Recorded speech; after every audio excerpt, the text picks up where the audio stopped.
Saints, I've seen both ways. Hindus and Muslims don't want discipline, they want tasty food. The Hindu keeps the 11-day fast, eating chestnuts and milk. He curbs his grain and not his brain and breaks his fast with meat. The Turk prays daily, fasts once a year, and crows, God, God, like a cock. What heaven is reserved for people who kill chickens in the dark. Instead of kindness and compassion, they've cast out all desire. One kills with a chop, one lets the blood drip. In both houses burns the same fire. Turks and Hindus have one way, gurus made it clear. Don't say Ram, don't say Khuda, so says Kabir.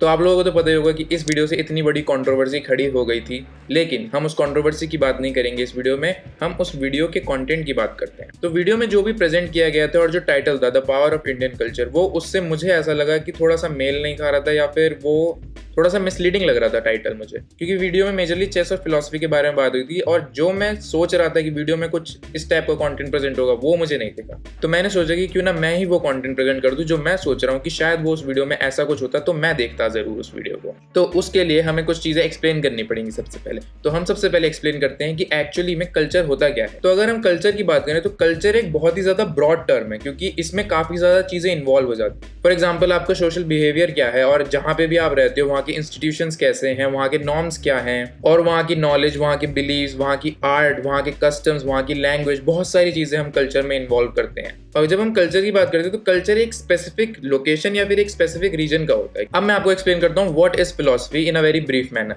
जो philosophy है, जिसका Greek में मतलब होता है love of wisdom, तो ये एक अलग से एक सेक्ट है जिसमें आप सिस्टमैटिक तरीके से लाइफ के क्वेश्चंस को आप स्टडी करते हो। और ये एक ऐसा सेक्ट है जहाँ पे आप ओपनली क्वेश्चन कर सकते हो चीज़ों को, and that is the beauty of philosophy, क्योंकि यहाँ पे आप existence, reason, logic, mind, body, हर चीज़ के बारे में आप क्वेश्चन पोज कर सकते हो और उसको स्टडी कर सकते हो। और ये जो क्वेश्चंस होते हैं इनको एज अ प्रॉब्लम फेस किया जाता है और इनका सॉल्यूशन निकालने की फिलोसफर्स कोशिश करते हैं, क्योंकि फिलोसफी एक सिस्टमैटिक स्टडी है तो उन क्वेश्चंस को सॉल्व करने के लिए बहुत सारे फिलोसफिकल मेथड्स भी होते हैं। For example questioning, rational argument, critical discussion and systematic presentation. और फिलोसफी सिर्फ एक टाइप की नहीं है, फिलोसफी अलग अलग जगह में अलग अलग टाइप से इवॉल्व हुई। क्योंकि फॉर एग्जाम्पल आपकी वेस्ट फिलोसफी अलग है, ईस्टर्न फिलोसफी अलग है, अफ्रीकन फिलोसफी अलग है, और ऐसे ही अलग अलग रीजन की अलग अलग तरीके से फिलोसफी फॉर्म हुई। तो कल्चर और फिलॉसफी को मैंने आपको बेसिक मैनर में तो समझा दिया, लेकिन अब बात करते हैं कि कल्चर और फिलॉसफी में एक्चुअल में डिफरेंस क्या है। और इसमें बहुत सारी डिबेट रहती है कि क्या कल्चर और फिलॉसफी बहुत ही अलग अलग चीजें हैं, बहुत ही सेपरेट चीजें हैं,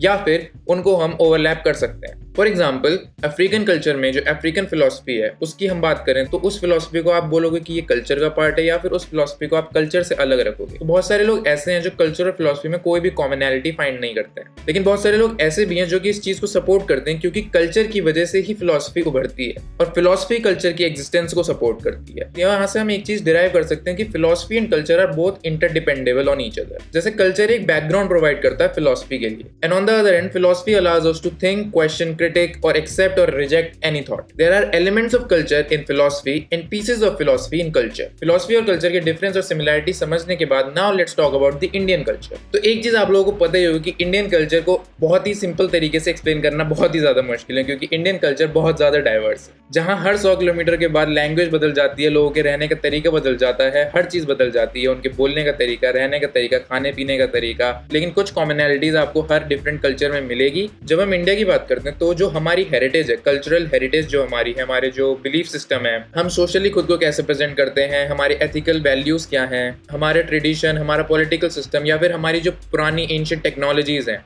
languages, religion, dance, music, art, food, literature, ये सब इंडियन कल्चर को फॉर्म करता है। तो सवाल ये आता है कि जब अपना देश इतना ज्यादा एथनिकली, लिंग्विस्टिकली, हर चीज में इतना ज्यादा डाइवर्स है, इतने ज्यादा डिफरेंट टाइप ऑफ कल्चर हैं, डिफरेंट टाइप ऑफ लैंग्वेजेस हैं, तो हम कैसे बताएं कि भाई रियल पावर क्या है इंडियन कल्चर की। तो इसमें दो चीजें हैं कि देखो भाई, इंडियन कल्चर क्योंकि इतना बड़ा है, इतने सालों पुराना है, तो अगर हम एंशिएंट इंडियन कल्चर की बात करें, जो हमारी कल्चरल हेरिटेज है, तो वो बहुत ज्यादा बड़ी है, बहुत ज्यादा ब्रॉड है, बहुत ज्यादा डीप है। और वो इस वीडियो में ऑब्वियसली की चाहे वो 1-2 घंटे की डॉक्यूमेंट्री क्यों ना बन जाए, उसमें भी बताना बहुत मुश्किल होगा। बट ये तो हमारी बात हो गई एंशिएंट टाइम की। लेकिन अगर हम सोशियोलॉजिकल लेवल पे आज देखें कि day to day Indian culture क्या है, जब हम सोसाइटी में बात करते हैं या फिर हम खुद को कम्युनिकेट करते हैं दूसरे लोगों से, तो हम खुद को कैसे प्रेजेंट करते हैं। तो जब हम किसी से बात करते हैं, क्या हम अपनी कास्ट को सबसे पहले रखते हैं, या फिर अपने रिलीजन को सबसे पहले रखते हैं, या फिर अपनी नेशनैलिटी सबसे पहले रखते हैं। या जब हम किसी दूसरे कंट्री के इंसान से या फिर दूसरे किसी स्टेट के इंसान से जिनकी लैंग्वेजेस अलग है, जब हम उनसे बात करते हैं तो हम खुद को कैसे कैसे प्रेजेंट करते हैं वहाँ पे, क्या हम उनसे अच्छे से पेश आते हैं या फिर थोड़ा रिजर्व रहते हैं, थोड़ा कम बात करते हैं।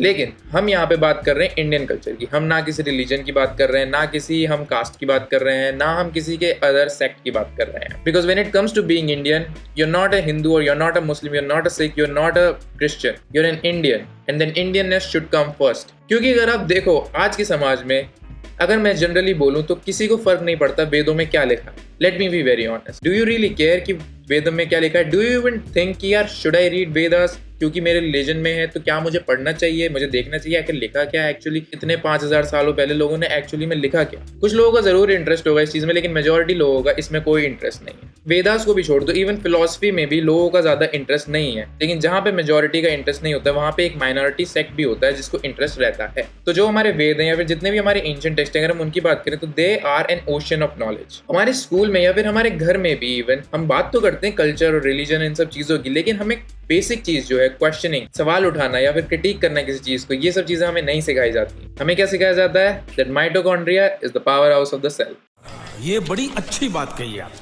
और मुझे पता है काफी ज्यादा लोगों को याद भी होगा। तो इस वीडियो में हम थोड़ा एंशिएंट इंडियन कल्चर को जानते हैं कि एग्जैक्टली डिफरेंट फील्ड्स में हमारा कल्चर था क्या, जिसे हम अनफॉर्चुनेटली दिन ब दिन भूलते जा रहे हैं। May be because we are too desperate to get a nod from the west to approve our past achievements. तो मैं एक वीडियो देख रहा था फेसबुक पे, वायन करके कोई चैनल है, उन्होंने वीडियो डाली थी, बहुत अच्छी वीडियो थी वो। मैंने लिंक डिस्क्रिप्शन में डाल दिया, अगर आपको इंटरेस्ट है तो आप वो जाके देख सकते हैं। और उसमें बहुत सारी चीजें ऐसी भी हैं जो मुझे भी नहीं पता थी। बहुत ध्यान, जो कि एक इंडियन मैथमेटिशियन थे, उन्होंने पाइथागोरस थ्योरम का फॉर्मूला 200 साल पहले ही लिख दिया था, जब पाइथागोरस थ्योरम इन्वेंट भी नहीं हुई थी। एक लॉ है which is called Stigler's law of eponymy, which states that no scientific discovery is named after its original discoverer. Gopal नाम के एक मैथमेटिशियन और फिलोसोफर थे जिन्होंने फिबोनाची सीक्वेंस 1152 में ही लिख दिया था, 50 साल पहले, जब फिबोनाची एक्चुअल में बॉर्न हुए थे। Brahmagupta, who was also mathematician, was the first one to give rules to compute with zero. और 628 CE में ब्रह्मगुप्त ने ये भी डिस्क्राइब किया था कि gravity is an attractive force. उन्होंने एक टर्म यूज करी थी इसको डिफाइन करने के लिए इन संस्कृत, व्हिच इज गुरुत्वाकर्षणम। आई होप आप लोग जानते होंगे। आर्यभट्ट वो पहले इंसान थे जिन्होंने पाई की वैल्यू कैलकुलेट करी थी एकदम सही 4th डेसिमल पॉइंट तक। और ये तो सिर्फ कुछ ही एग्जांपल्स हैं, ऐसे बहुत सारे हमारे एंशिएंट मैथमेटिशियंस, फिलोसफर्स, इंटेलेक्चुअल्स हैं जिन्होंने बहुत सारी डिस्कवरीज पहले ही कर दी थी, जो कि बाद में जाके वेस्ट ने प्रूव करी। कुछ और एग्जाम्पल बताता हूँ मैं आपको। Pingala is credited with the first use of binary numbers. और ऐसा माना जाता है कि आचार्य कर्ण ने सबसे पहले फॉर्मुलाइज किया था theory of atoms and laws of motion, long before John Dalton and Newton. Aryabhata ने सबसे पहले प्रपोज किया था कि that earth is round and it rotates on its own axis, and he also calculated the diameter of earth and moon. लेकिन यहाँ पे सिर्फ एक ही प्रॉब्लम आती है कि जो हमारे एंशिएंट मैथमेटिशियंस थे, उनको क्रेडिट लेने का इतना ज्यादा शौक नहीं था। They were just interested in seeking the truth and spreading the knowledge. It was the time of questioning and that pursuit of attaining wisdom and knowledge. How much do we do that now? How many discoveries come from India right now? If we compare to the other countries, how much do we spend on research? Very less. And this is just the culture of science that I talked to you. West got inspired to do brick bonding by seeing the Indus Valley civilization. Shushruta was the first person to invent plastic surgery. Were you aware of all this long lost Indian glory? I have a question. What is Bollywood doing? Why aren't they making movies on such figures? If we're done making movies which no one wants to watch in theaters, which you can also see right now, I think it's time to invest in our own culture and bring out these interesting stories. There are many great opportunities here to bring our culture forward, which we're forgetting day by day. Although I have high hopes from Brahmastra. हमने ancient cultural heritage की तो बात कर ली। Now let's talk about the medieval times when Islamic invasion started to happen. Amir Khusro, जो कि एक 14th century के सूफी मिस्टिक पोएट थे, उन्होंने ब्रज लैंग्वेजेस में पोएम लिखी। For example, one of them is छाप तिलक सब छीनी, जो कि आपने गाना भी सुना होगा कोक स्टूडियो पे, छाप तिलक सब छीनी बाय राहत फतेह अली खान एंड आबिदा परवीन। कबीरदास, जिनकी डेथ के बाद सारे हिंदू और मुस्लिम जो उनके डिसाइपल थे इतना प्यार करते थे उन्हें, उन्होंने उन दोनों ही रिलीजन को काफी ज्यादा क्रिटिसाइज किया था। And he kept a very bold stance in his views throughout his life. Partition के बाद सादत हसन मंतो ने एक शॉर्ट स्टोरी लिखी थी, तोबा तेग सिंह, जिसमें इंडिया और पाकिस्तान के बीच के पार्टीशन को डिपिक्ट किया गया है, जहां पे वो अपनी आवाज आगे उठाते हैं against partition and speaking the truth through his words. पर मैं आपको ये सब एग्जांपल क्यों बता रहा हूँ? I think this is what Indian culture is,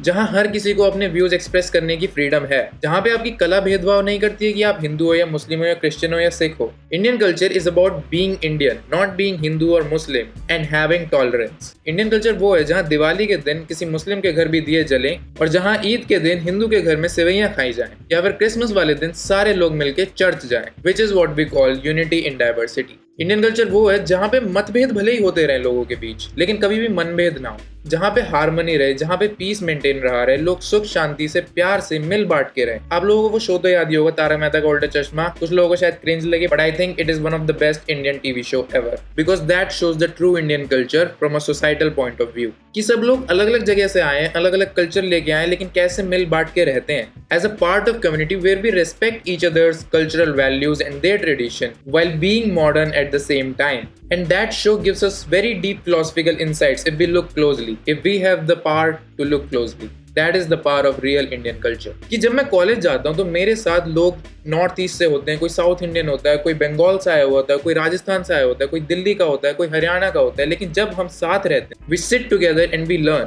हमारा वहाँ पे कोई रिलीजियस बैकग्राउंड क्या है, हम कहाँ से आए हैं, हमारा कल्चर, हमारी लैंग्वेज, हमारा बोलने का तरीका चाहे अलग हो, बट जब हम साथ बैठे हैं तो we all are Indians and we communicate with that Indianness. कोई नहीं कह रहा वेद पुराण पढ़ो, वेद पुराण पढ़ने की कोई जरूरत नहीं है to know our Indian culture. I think हमें बस अपने अंदर झांकने की जरूरत है। We should not look outwards और westwards, but we should look inwards. तो जैसे मैंने वीडियो शुरू करी थी, जाते जाते कुछ पंक्तियां कहना चाहूंगा कबीर दास की। इसको गॉड के कॉन्टेक्स्ट में कहा गया है, लेकिन हम इसको कल्चर के कॉन्टेक्स्ट में भी हम अप्लाई कर सकते हैं। I am reading from here. ना तीरथ में, ना मूरत में, ना एकांत निवास में, ना मंदिर में, ना मस्जिद में, ना काशी कैलाश में, ना मैं जप में, ना मैं तप में, ना मैं व्रत उपवास में, ना मैं क्रियाक्रम में रहता, ना ही योग संन्यास में, नहीं प्राण में, नहीं पिंड में, ना ब्रह्मांड आकाश में, ना मैं भ्रकटी भंवर गुफा में, सब शवासन की श्वास में, खोज होए तो तुरंत मिले हो, पल भर की तलाश में, कहे कबीर सुनो भाई साधो, मैं तो हूँ विश्वास में, मुँह को कहाँ ढूंढे रे बंदे, मैं तो तेरे पास में। Okay guys, I really hope आपको ये वीडियो पसंद आई हो। अगर आपको ये वीडियो पसंद आई हो तो like, comment and share this video. Comment जरूर करिए, शेयर भी कीजिए, लाइक भी कीजिए, सब कुछ कीजिए। And if you haven't subscribe to my channel yet, I think after this video you should definitely subscribe, because हम ऐसे ही कंटेंट लेके आते रहेंगे। आप अगर मुझसे पर्सनली कनेक्ट होना चाहते हैं, क्योंकि हम यूट्यूब पे सारी चीज़ें नहीं शो कर सकते हैं, you can also follow me on Instagram @AnshuljorgeSharma17। और अगर आपको ट्विटर पे मेरी शिट पोस्टिंग देखनी है, क्योंकि आजकल मुझे शिट पोस्टिंग करने में बड़ा मजा आ रहा है, तो you can also follow me on Twitter @AnshulSharma102। और अगर आपको ऐसी इंटरेस्टिंग और वीडियोस देखनी है, इस साइड मिल जाएंगी। और अगर आपको कुछ अलग ही टाइप का कंटेंट देखना है, कुछ मजेदार एकदम तड़कता भड़कता, जो कि आपने पहले कभी देखा ही नहीं हो, तो इस साइड मिल जाएगा। And I will see you in the next video. Bye bye.